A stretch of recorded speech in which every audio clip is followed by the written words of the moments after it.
Hello and welcome to some more Star Citizen. 2020 has been a pretty slow year for Star Citizen's development and for general progress in the world, I suppose.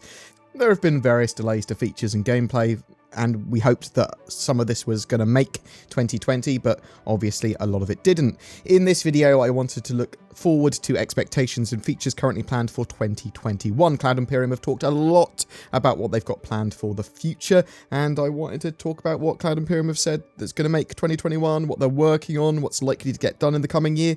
And although not all of it's going to get done, for sure, it's at least an indicator of what the priorities and focuses for Star Citizen may be. And it's a good discussion just about priorities. There's a big missile overhaul planned for early 2021. They really are trying to get combat in order and the flight mechanics and all that sort of stuff. So expect to see lots of improvements for UIs, for spaceships, for the general flight mechanics, for missiles, for combat, for balance, all that sort of jazz.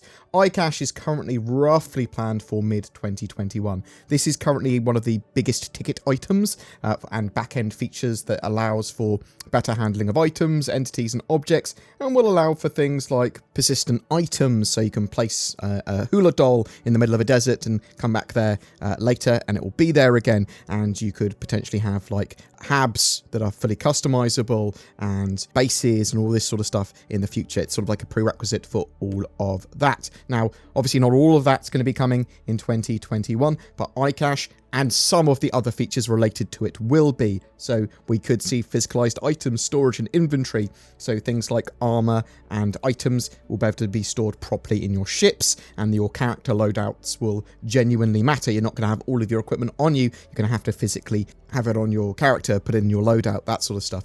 And you're going to have to have it accessible, and you're going to have to either have it in your hab or on your ship if you want to go and change it. Physicalized components as well for ships are essential as a part of Star Citizen, and this is in conjunction with a system they're working on, the new piping, resource and power systems. So this is going to have all the sort of like systems in your ship connected appropriately, be able to transfer power between them. Those systems can get disrupted, and the physical components there will mean that ships don't have artificial health pools. There's going to be a physical damage system which takes into account what the projectile does when it hits the ship, and then that penetrates through and potentially could damage systems on the ship, and you're going to have ships that get basically disabled because of that. They'll sort of like take attrition damage over time, and you could still have ships blow up, although that's going to be much rarer compared to now. Physicalized components as well would technically also enable tier 0 repair and salvage, basically the ability to remove a component from a ship, boop, by hand, and then replace it with another one, or just take that component. That's basically salvage, right?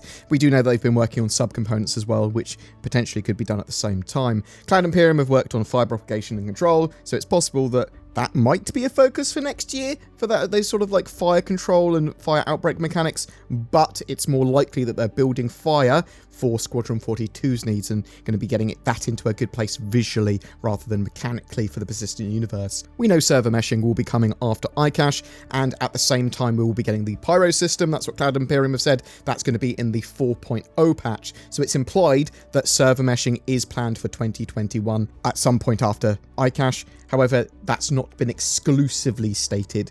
That said, we know that they've been working on that star system and server meshing for quite some time now, and I would expect it at Q4 2021 is sort of like my optimistic expectation there. CitizenCon 2020 was postponed. That leads me to think that they actually plan to have a CitizenCon in the first half of 2021. Does that also mean that we could get 2 CitizenCons in 2021? Maybe, but that would also require the world to allow people to meet up in large groups, so it is going to be dependent on the global sort of landscape. Crusader with its gas giant tech and Crusader's City Orison are planned for a split release Q1 and Q2 2021. Really looking forward to those gas clouds and that floating point of interest, that landing zone there. There is deeper medical gameplay coming mid-2021 as well.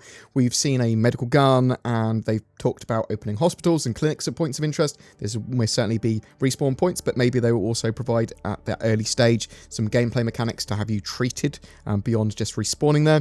NPCs healing someone else was a feature that was previously on the roadmap, and I'd expect to see that again in 2021, along with players not dying when they hit 0 health, but probably being briefly downed, maybe they might be able to be revived or dragged out of combat, or jabbed with a medi-syringe, or medigun might be able to be used on them. Up until recently as well, we were supposed to have updates to the multi-tool for the cutting module, so it can perform sort of like freeform cuts on specific surfaces. This is going to be used for opening panels, vents, and puzzles, but they're also likely to use it for salvage mechanics as well, cutting off weapons, opening areas so you can take out a component, and it makes sense that they're still going to have that in 2021. The object push and pull was pushed off the roadmap from 3.12 to 3.13. This is going to allow you to move large objects, larger than the small boxes that we're currently able to carry. There were some other mechanics that were pushed off the 3.12 roadmap that we're expecting maybe around the same time, or at least in 2021. These are death animation improvements and potentially ship AI hazard awareness and avoidance. So this is going to allow AI to ID areas, and they should be able to avoid and build that into gameplay. We'll also see general AI improvements across the board as well. We know they've been working on them. There was this suit of mystery armor as well that's supposed to be in 3.12 that got pushed back. We know it's not a Titan suit of armor. We have already seen it apparently, which leads me to believe it's possibly either one of the bounty hunter types of armor, or maybe one of the ones that they showed a little while ago inside Star Citizen. So I'll show those on screen so you can sort of like look at what they had in mind for those. Cloud Imperium have been working on various types of docking as well, and based on what we get at the end of 2020, we might see ship to station docking done in 2021. Obviously, if they haven't got the hard dock in for the Constellation, then I would expect to see that early 2021. Based on priorities, maybe other types of ship-to-ship docking, proper ship-to-ship docking might be worked on, but though I do think that's going to be a bit further out. We know that Cloud Imperium wanted the Arlington Bounty Mission series to include the NPC Idris fight at the end of the chain.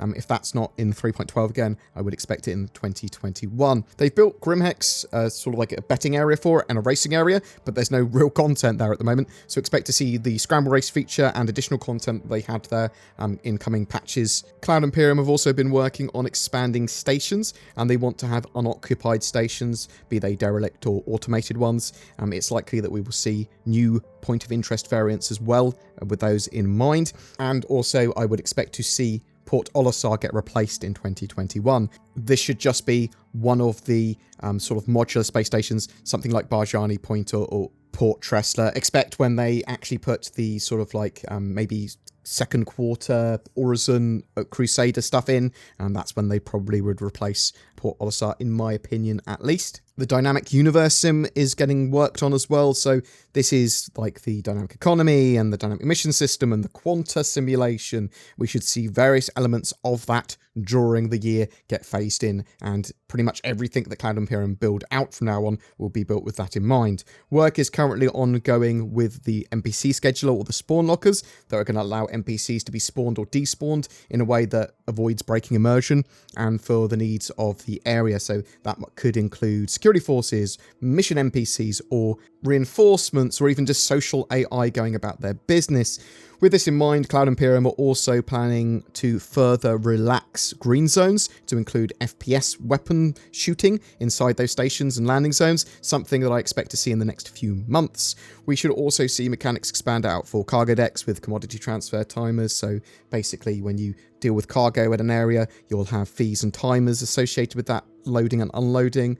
There's going to be an economy display terminal as well, lots of new missions and mission givers. We know that bounty hunting and pirate gameplay is a focus at the moment as well, so expect to see lots of gameplay associated with that throughout next year, as are the cargo systems.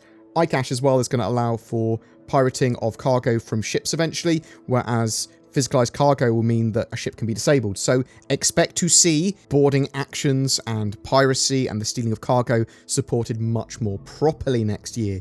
Cloud Imperium have talked about wanting to track bounties. You might be able to see where they were last spotted, that sort of stuff. You should see the surrender and body dragging mechanics used as well as part of bounty hunting, and they've also been working on a taser pistol and handcuffs, so we're not sure to what extent we're going to have these gameplay mechanics in-game in 2021, but certainly they will be improved and expanded upon, and as I said, they are focused on them. We know that there's a guild system as well. I'm not sure what they're actually calling guilds at the moment, but basically these are non-player orgs that give you benefits. Like there could be a bounty hunting guild that gives you info on targets and associated missions and items, or a guild that gives you breakdown cover, that sort of thing. Cloud Imperium have said that they have big plans for salvage repair, medical, data running and farming, and as well as manufacturing and crafting in the midterm, but exactly what and when we are unsure of currently. We don't know which of those is sort of like most prioritized, although obviously with medical gameplay they did say that they were planning to have it in middle of 2021, or at least expanding it. Something that's been worked on for a while as well is the new signed distance field shield tech. So this is better looking, better form fitting shields that will deform based on if your ship has lost a part or a component or whatever, and whatever hull shape you've got. We've seen similar tech for atmospheric entry effects, but expect a bit more of a shield overhaul along with this when we actually eventually get it. With the new building block systems, we're going to see a huge amount of new updated UIs. So they're building sort of ships UIs out at the moment. They're HUDs with themed manufacturers, so with each sort of ship. So Aegis will have their own sort of UI. Also, Mobiglass apps and star maps are going to get a big overhaul, but you should start to see UI elements in missions, part of interaction, intrigue, puzzles, and general information gathering, some stuff that will be very useful. I am expecting to see a system that allows us to share coordinates, share different locations with other people as well. I think that is so needed. We know they plan on evolving the player trading system so that it's able to do a bit more than just sending merits and Alpha UEC. They want you to be able to trade items and assets with some form of UI. We know that's been worked on.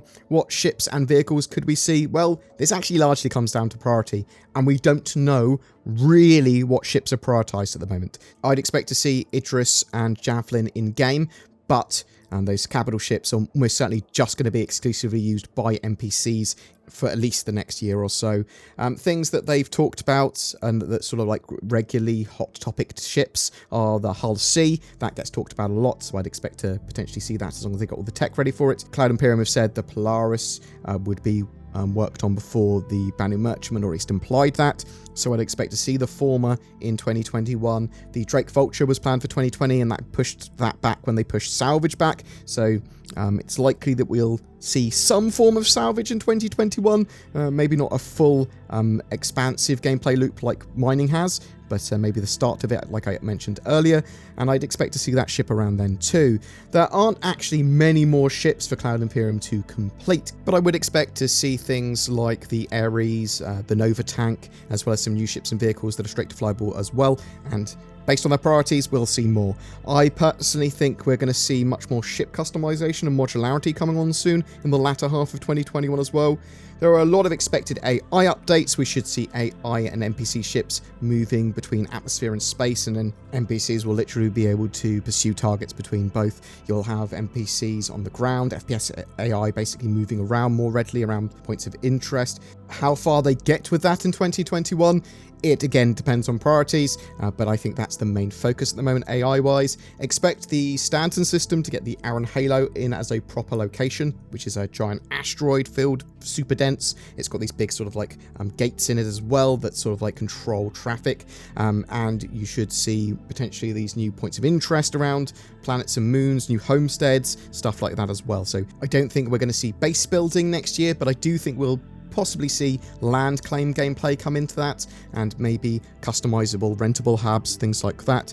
There are a couple of other major things we are waiting on: Squadron 42 Episode 1 and Theatres of War, both of which Cloud Imperium keep very close to their chest when it comes to talking about. I'm thinking both will have releases in 2021 in some form. However, that could be wildly optimistic, but what is Star Citizen without wild optimism? We are very likely to see some more than that. There's going to be a load of other little tiny bits and even some big ticket gameplay I would expect in 2021. But exactly what, we don't know yet. We'll see more as they reveal more. I'm sort of being reasonably conservative with a lot of those listed features as well. Those are things that I genuinely think that they are focused on, that are being worked on, that Cloud Imperium have talked about recently. Now, not all of them are going to make 2021 for sure, but a lot of them should, and at least we should see a lot of updates on a lot of them throughout the year. But what do you think? What else do you think we could see next year from Star Citizen? What ships do you think we'll see throughout 2021? Could we see 2 Citizen Cons next year? Will server meshing be pushed out again to 2022 and making me sad? Whatever your thoughts, I'd love to hear from you in the comments below. Every month we have a Star Citizen ship giveaway. For October 2020, it is for a Mercury Star Runner. This highly anticipated multi-role ship is going to be great for small to medium-sized crews that want to do a bit of everything, whether that be cargo running, data running, missions, combat, smuggling, all that sort of jazz. And it's going to be in-game and flyable very soon. All you've got to do to be in for a chance of winning one is comment on any of my videos made during October, including this one. More details down below. What am I shilling for today, I hear you ask? Do you hate it when people steal all of your money and your house over the internet? I know I do. NordVPN may have been invented by wizards to help protect your personal data from the prying eyes of the dark web, a sinister cabal of technomancers that grow in power the more they know about your browsing habits. The true story of NordVPN's origins are unknown and lost to the ages, and without using facts, no one really knows how it provides more accessibility to otherwise censored websites or a safer security experience for all that use it. All I know is that it does, and that when you sign up to it, the power level of my bank account grows, and I use it, and maybe you should too.